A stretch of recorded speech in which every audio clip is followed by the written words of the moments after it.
extra large siya pang Wednesday. Ayan siya. Ah! Ate! May pa-free sila, oh! Yan, mga mi, habang lumalakas ang ulan. Buksan na rin natin tong isa. Etong bubuksan ko naman ngayon is pang Wednesday. So, kailangan na nating makumpleto. At nagpunta kasi ako sa mga patahian. Medyo madami ng mga nagpapatahi at matagal na siyang makuha. Kaya nagkaroon talaga ako ng ready to wear. So, if hindi naman ako satisfied dito sa mga nabilan ko, magkapatahi na lang ako. Pero mukhang okay naman, oh. Ito yung Monday, tapos ito yung Wednesday. Ang ipapatahi ko is yung Tuesday at saka Thursday. Since yun yung meron akong nakuhang tela. So, this is from the Quality Fit. The Quality Fit.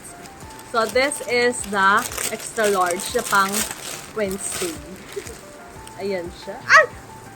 Ate! May pa-free sila, oh! Ay, thank you po! May pa-free sila, ma. Oh. Ay, panalo. Oh, may pa-free. Mami. Oh. Huwag kayong ano-ano.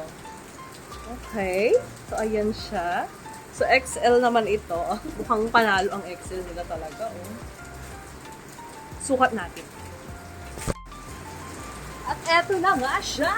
So, eto yung XL. Kaya din ako nag-order ng large at saka XL para makita natin yung pinakaiba nila.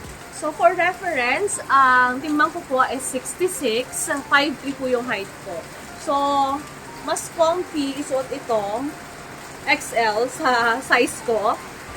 Yung large, okay din naman siya. Kaya lang, yun nga, medyo fit na yon. So, kung gusto niyo na medyo may allowance ng very sweet, so, mag-XL po kayo. Ayan siya. May papulsa din siya, mga mami. So, itong shop na to, ayan, may pabigay naman silang clam. Oh, panalo. So, kung gusto niyo ng ganyan, oh, ayan, panalo siya. So, ayan ang ating Wednesday uniform. May papulsa din. So, wag lang kayo medyo magulat. Kasi yung bulo rin sa ginamit. Oh, ayan, papulahan ate. Oh, pero tatakpan naman siya, kaya carry lang. Ayan. So, check out na!